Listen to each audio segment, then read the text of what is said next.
This is the #1 rated steak in the entire world, and we're gonna compare it to this ultra-rare Wagyu that costs $100 per bite, this futuristic steakhouse that turns meat into cotton candy and everything in between. And we're starting here in Turkey at Salt Bay's restaurant, Nusret Steakhouse. You ready? Always. Tell me about the grill. This is iron. We use only charcoal. This is gonna give incredible flavor to the meat. This is the giant tomahawk, Turkish Wagyu. 4 weeks, dry age. Look at the incredible red, vibrant color of this beef and the streaks of fat in there, that beautiful marbling. Most important, you must hear this voice.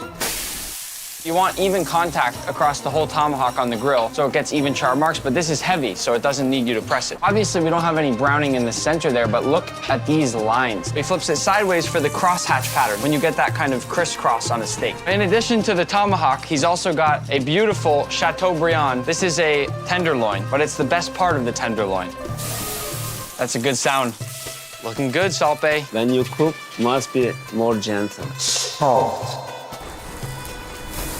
Look at the contrast between the golden brown crust on the edge there and that beautiful red on the inside. Now he's laying it on its side to render some of the fat on the edges off. And look at this. I just noticed his chain is the exact same shape of the steak we're cooking right now. Okay, he's letting me go for a try here. Hopefully I don't mess it up. Push it down a little bit. Quickly get that very, very top part. Isn't this crazy? Me and Salt Bay used to have beef. Now we're cooking beef together. Look at the perfect pattern that he got on the tenderloin. This is the art. He's right. Cooking is a patient process sometimes. We've been standing here for maybe 15, 20 minutes. Every minute is important.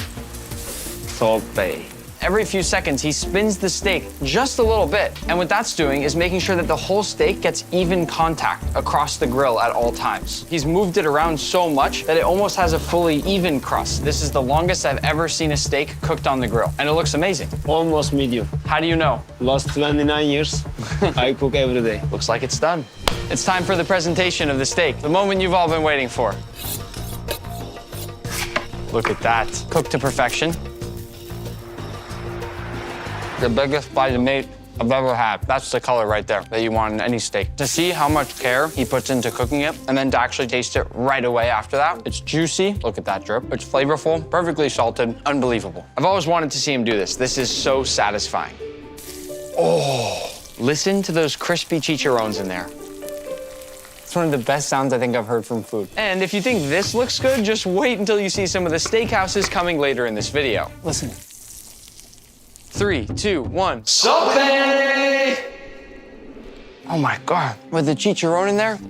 Salt Bay. Can I ask you to just try my steak seasoning? Okay. This is my Osmo steak seasoning. It's available at Walmart, and in addition to the steak seasoning, I've got chicken, seafood, vegetable, and all-purpose flaky salt. Since you're the king of steak, I'd love to see if this is Salt Bay approved.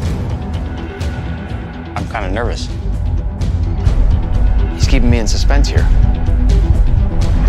Gorgeous. You like it? Very fresh, tasty. Salt Bay.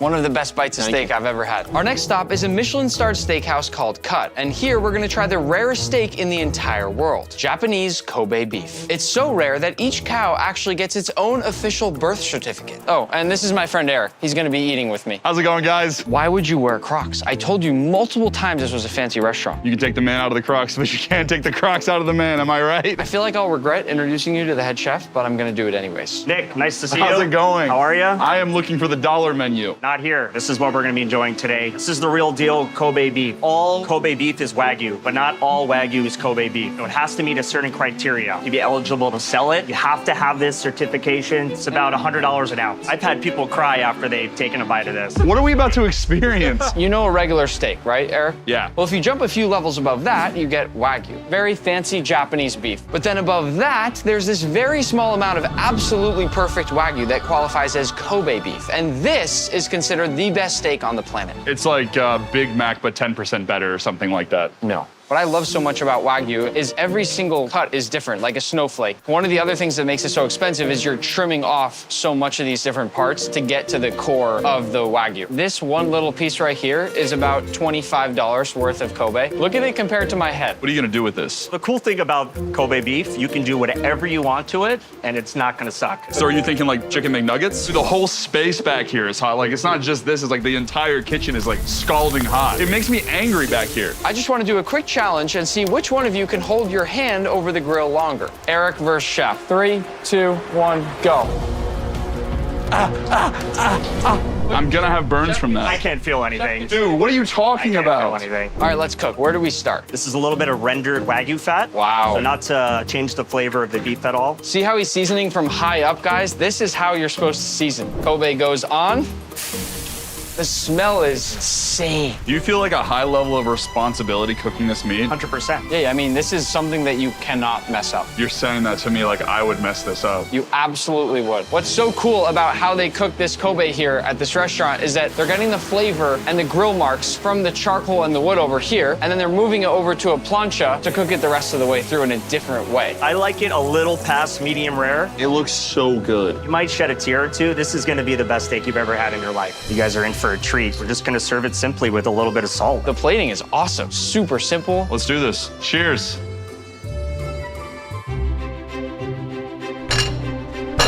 I actually can't believe that. That's insane, dude. That was the best bite of food I've ever had in my life. This might be crazy, but I want to try with my new seasoning. Our slogan is that Osmo makes everything better. This might be one rare exception where I don't think it's going to be the case.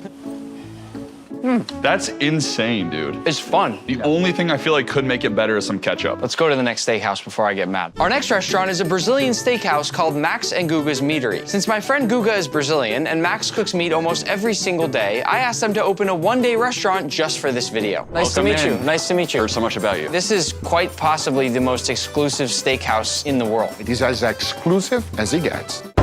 Max, fix it, please. Yeah, just slap it. What you were saying, sir? What were you saying? Before we eat, could you take me around the kitchen? Absolutely. So here we have a few skewers ready to go for you, sir. Picanha, skirt steak, Pineapple, some beautiful Brazilian sausages. What is this? filet mignon, and bacon. We have the filet mignon and bacon, and of course, we have the Wagyu. But not any Wagyu. These are the most exquisite Wagyus in the world because each single one of them is an experiment. Max, can you do it properly, please? Are you all right? I'm good, I'm good. Okay, good. But as I was saying, each one of these Wagyus are experiments from my videos and only for you. Max, you begin with this one, please. So a generous amount of salt in all of our skewers. Do you know what this cut is? Picanha. That is correct. Brazilians' #1 steak. Picanha, we only use salt and nothing else, but the other two, we're actually gonna use a little bit of black pepper, which is totally fine. I'm still a chef in training at this Brazilian steakhouse, but somehow today you've left me with the best of the best, the Wagyu. That is correct. Don't mess it up, Max. How do you like your steaks? I actually prefer medium. What? I'm serious, I like medium. Get out! We got our grill nice and hot. Let's put them in. Why don't we start with the picanha? It's the biggest. Yes, and the best. Picanha is in, followed by... Beautiful flank steak. That's correct. Outside skirt steak. That is correct, sir. We have our bacon-wrapped filet mignon. And the end? Sausages. Yes. Voila! Now close this up because we're not done yet. It is time for our beautiful pineapple dessert. Giving our pineapple a really nice sear from both sides. Charcoal at the bottom, torch over the top. We're cooking from every angle. Don't burn it, Max. My bad. Now that we got a little bit of char, we'll sprinkle a little bit of cinnamon and sugar. And now we'll let it cook for a little bit longer, caramelizing everything, and it's gonna be amazing. No, what are you doing? We gotta caramelize it nice and slow. Good things comes with patience, Nick.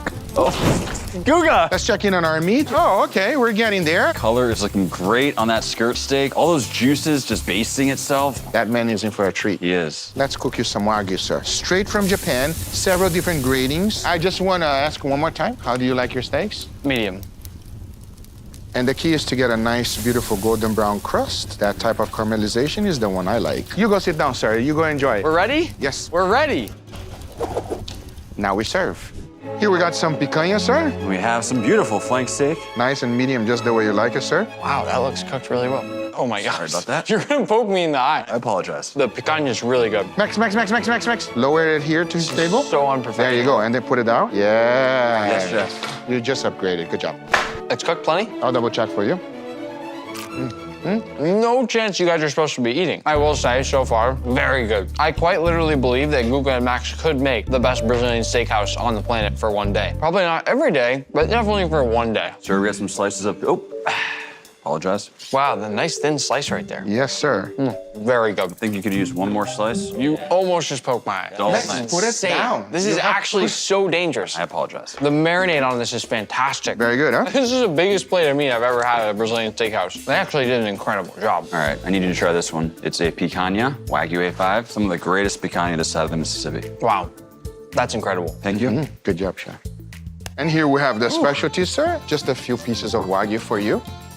Something is, oh, that's disgusting. We dry aged it in durian. We like to experiment here, sir. It's like petrol. It's horrible. And of course, we have dessert, sir. This is caramelized pineapple. Dig in.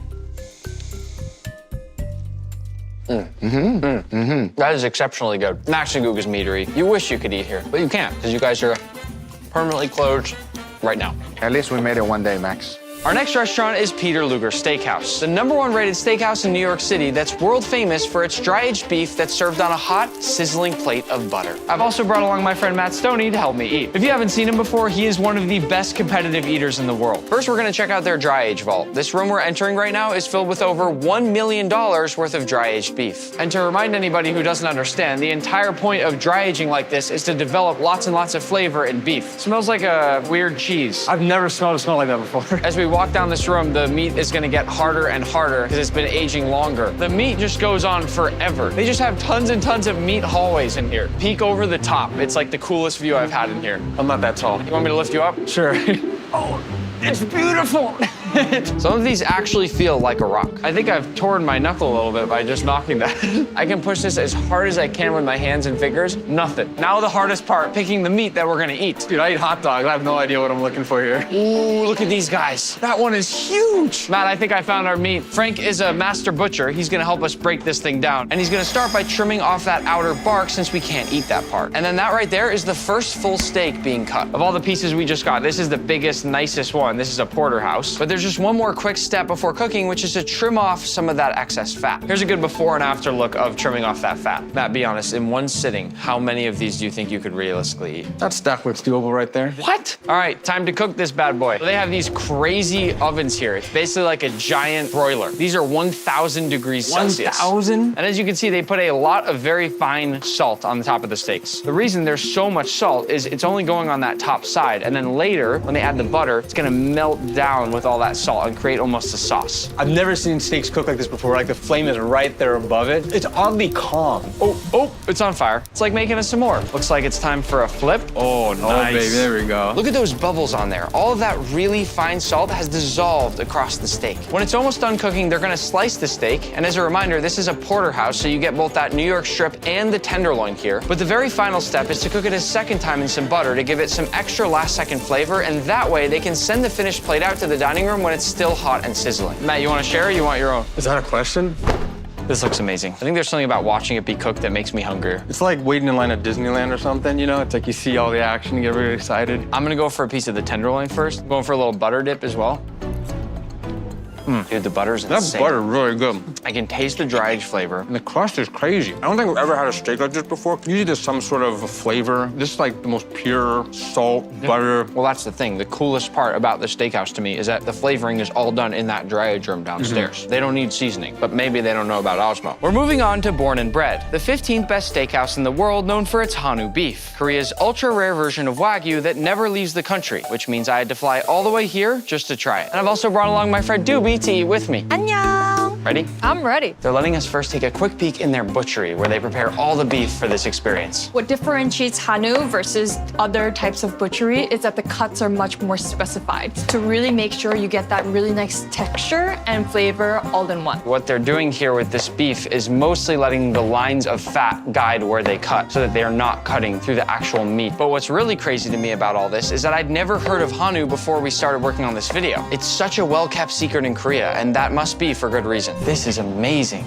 Wow, so fancy. I know, I didn't know it would be this fancy. The first dish we'll get to try is this steak tartare made from Hanu top round. What a bite. Wow. I'm really excited for this second one. It uses the Hanu beef rump, and they're combining it with strawberry. I've never seen anything like this before. There's also some honey-infused vanilla oil going on top, as well as a little mint leaf there.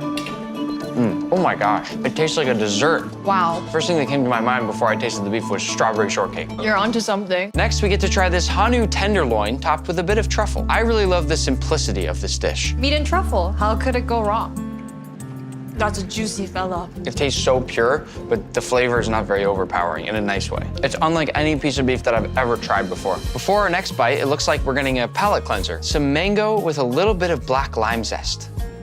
Oh, Oh my gosh, I'm gonna start eating my mangoes with lime zest every time. This next course is really creative. It's a Hanu top blade that's cooked using both charcoal and snow. Why are you resting the meat on the snow? This is what our ancestors used to do. Put on the charcoal and cool the meat down. Put on the charcoal, do this job. Back and forth? Yes. That's so cool. So it's like rapid resting. I'm curious to see if this worked. It's one of the best bites I've ever gotten. I'm not totally sure what this next course is, but it's being very carefully grilled in some traditional Korean paper. And they're also constantly spraying it with water to keep it moist. He's untying it now, almost sort of like a Christmas present. Whoa, is it a perfect mix of beef and fish? I think it is. What's being smeared on top is a doenjang sauce. Doenjang is a Korean traditional bean paste that's been fermented for longer. And now he's using a torch to caramelize the sugars to really boost that flavor.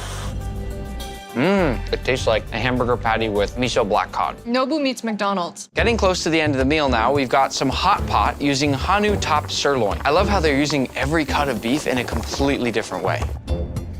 It tastes like a fresh garden. For me, it's the textural component of the vegetables. It's almost like noodles. The fresh wasabi and the fat together are really good. The final dish is a Hanu bulgogi, the national dish of Korean royalty. This right here is the dish I flew all the way to Korea for. This is making my mouth water. He's plating this with the beef drippings and the broth.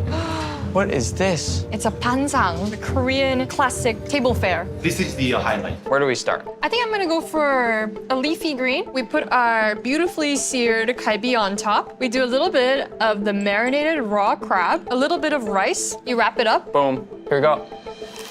There's so many flavors here, but what's so much fun is that you can build each little wrap each time however you want. This feels like a friend who, after summer break, just got a total transformation. It's like, girl, who is she? I have absolutely no idea what you're talking about. Our next stop is Cote, a Michelin-starred Korean barbecue restaurant that's the #1 ranked steakhouse in America. I don't have a guest for this one, so I'm sending one lucky subscriber here for dinner instead. But don't worry, there are plenty more guests joining us later in this video. Here comes the chef. He's gonna start by oiling up the grill with some beef fat trimmings. This first guy here is hanger steak. Ooh, and we're already cooking. Of all the restaurants out there, Korean barbecue is one of my favorite because you see the food from start to finish. Rotating it around a little bit. Yes, because it has different hot spots. Look at that. My first bite of beef here.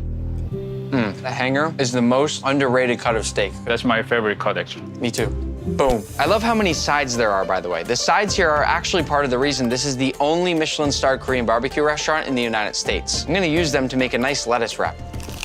Don't take me a bit. This next steak here is a 45-day dry-aged ribeye. You'll notice that the chef is cooking all the meat for us, and that's because the quality of beef they use here is so incredibly high that they don't want you to mess it up. But I'm not sure how I feel about that since I actually like cooking my own stuff at Korean barbecue. That one is amazing. The flavor combined with the fact that it's fresh, hot off the grill, I would say for me that's a clear top 10 steak bite ever. I'm also gonna try this with a shiso leaf, which sort of tastes like a mix between mint, basil, and licorice. I don't know how to describe it, but I really like it. Looks like next we've got an 120-day dry-aged ribeye. This will be the longest aged beef that we try in this entire video. This is very rare to find in any steakhouse. Doesn't it taste like blue cheese? It tastes a lot like blue cheese. It's weird. The more you chew it, the more it tastes like blue cheese. If you like blue cheese, then you might like 120-day dry-aged beef. If not, I don't think you'd like it. Finally, we have the Kobe beef. Here we go. That one's my favorite. Perfect overall balance across the entire bite from start to finish. Before our final bite of Korean barbecue, he's gonna change out the grill here since the final steak has such a different flavor profile. They are not messing around. This one's called the dessert steak. It's a short rib that's been marinated in soy sauce, brown sugar, and pear juice to make it sweet and tender. It's like almost as if a piece of cooked beef were very lightly candied. I didn't know how I'd feel about this one, but that is exceptionally good. Let's go eat some more steak. Up next is Maison Kasai, a fancy hibachi restaurant run by a Michelin-starred chef. I also brought along a couple friends to help me eat. We've got Patrick and Albert. I didn't tell you this yet, but the experience has already started. We are in a room that somewhere has a secret door that leads to the restaurant. All right, let's get looking.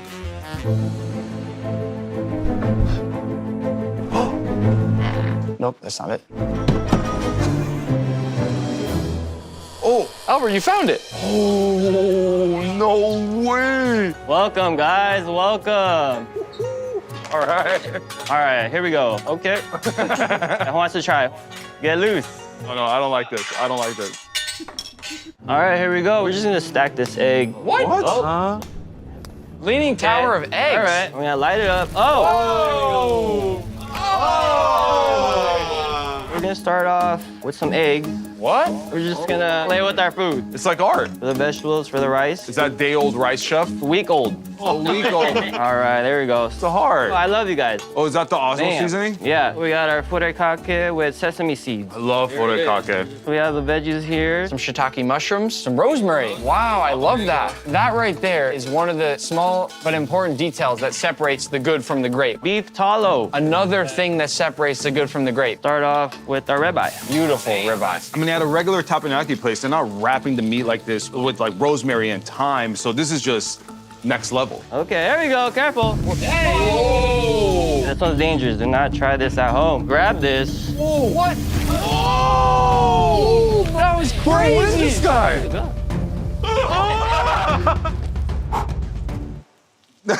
Oh, he got a little bit. Here we go. Let's add more meat. We have the Kobe, imported from Japan. The most expensive cut of meat, huh? Yes. Filet mignon, a little more Osmo on there. Love it. Beef talo. Add our lobster. Unbelievable. That's an incredible looking lobster tail. Oh. Another one. Oh. Yeah. We're just gonna light the lobster. Poor guy did nothing. Little train, little train. You know, when I was a kid, that would be my favorite part. It's still my favorite part. There it is. Wow. Oh, just. That is so good. That is really incredible. I don't know what's happening in my mouth, but there's a lot of things happening, and I thank you for it. It's like buttery, beautifully cooked. All right, here we go. There's just the truffle shavings on the Kobe. Bon appetit, baby. Dang, look at that. It's like a garden with steak. That is so good. All right, yeah. So there we go. We're just gonna light it up. There you go. Hey. Thank you. Can I do a flip with that? Yeah, here you go. No, 100%. Let's head to our next restaurant. No, watch. Up next is Gordon Ramsay's Steak, where we'll be trying Gordon's iconic beef Wellington. And Gordon himself actually sent along a little video to tell me exactly what to order. Hey Nick, it's Gordon. Now I hear you're on the lookout for the world's best steakhouses. Go to Gordon Ramsay Steak. I promise you, you'll love it. Maybe try the beef Wellington and then move away from steak and try that incredible seafood platter. Enjoy! I've also brought along my friend Q to help me eat. What's up, guys? First course incoming. We have our hamachi crudo here. We also have our prime beef sliders, prime beef tartare. Where do we begin? I'm gonna try a little steak tartare. That is up there with the top 2 or 3 steak tartares I think I've ever had. This is on my top 3. I don't even know the other 2. Another slider. So far, very, very enjoyable, all of it. When some people think of steak, they think of surf and turf. So before the turf, the beef Wellington, I wanted to try a little bit of surf. We're gonna set you up for your next course here. What? We have our iced shellfish platter. It's like a wedding There cake. you go. This is a mega seafood platter. It's got oysters, it's got clams, it's got shrimp, it's got lobster, it's got king crab. Best part, I know you love mini things. We got the mini Tabascos. Can you blame us for wanting to try this thing? I'm gonna start over in king crab land. They made it really easy to just slide it right out.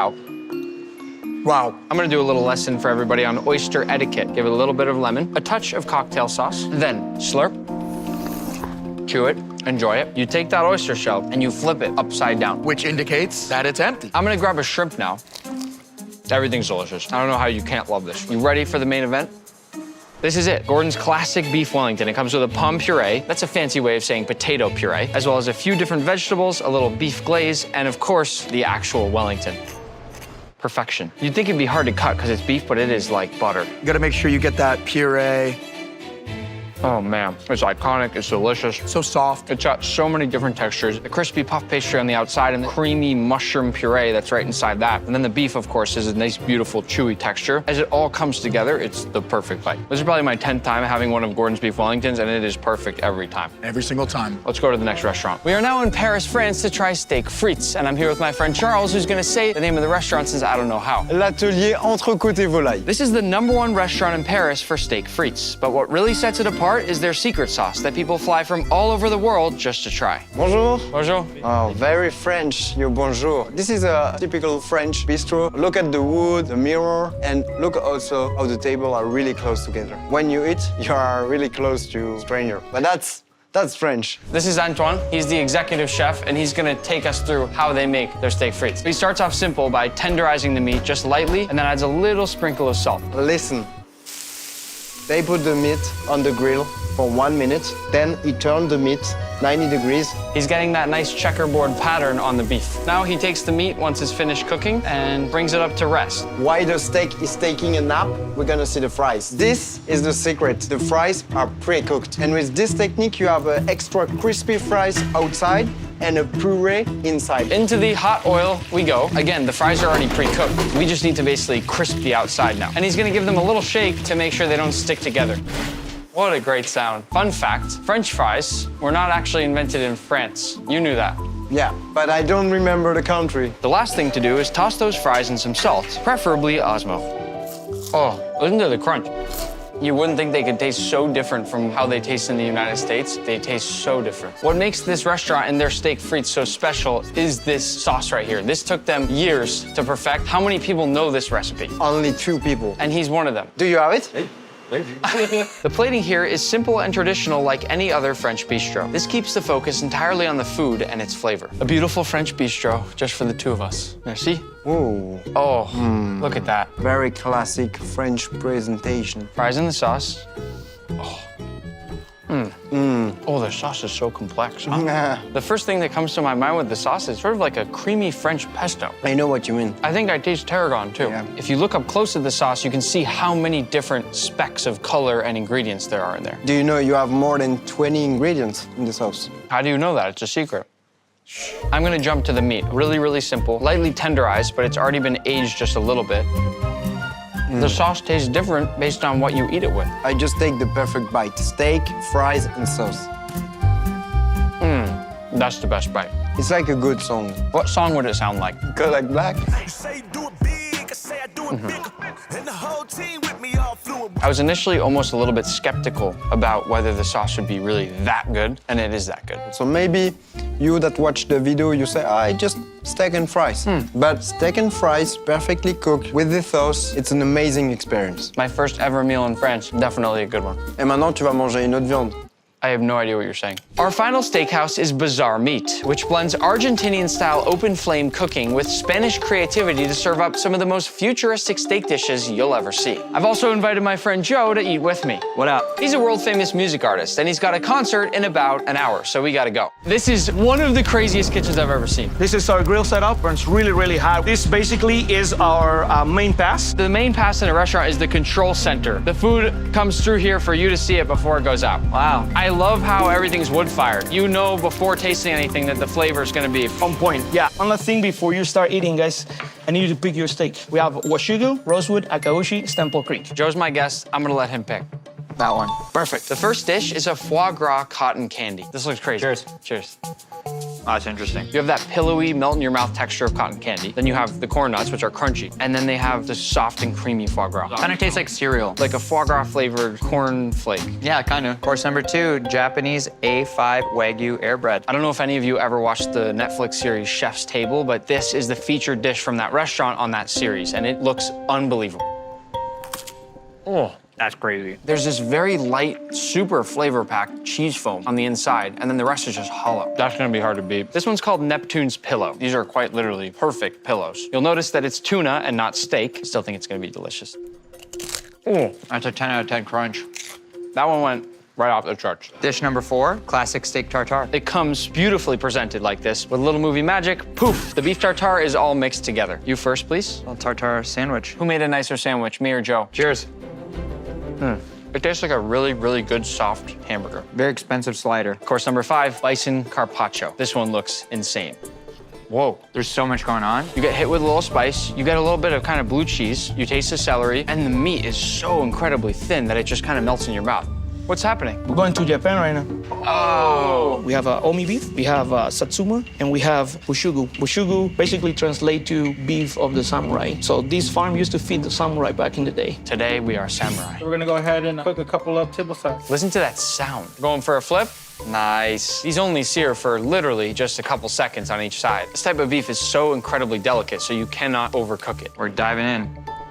That is the definition of melt in your mouth. There's so much fat between the actual meat in each of these bites that it makes it break apart really easily as you chew. I feel like I'm back in Japan. Our final course, course number 7, is an akaushi ribeye, which I'm gonna top with a little bit of truffle. Make it rain. Honestly, I like eating steak with my hands. You like eating steak with your hands? Yeah. Then I'll try the same thing. incredible. The truffle too. For me, it's the exact level of dry aged flavor that I want. Not so much that I can't taste the actual flavor of the beef anymore, but not too little where it's just not there. Are you late for your show? One more bite.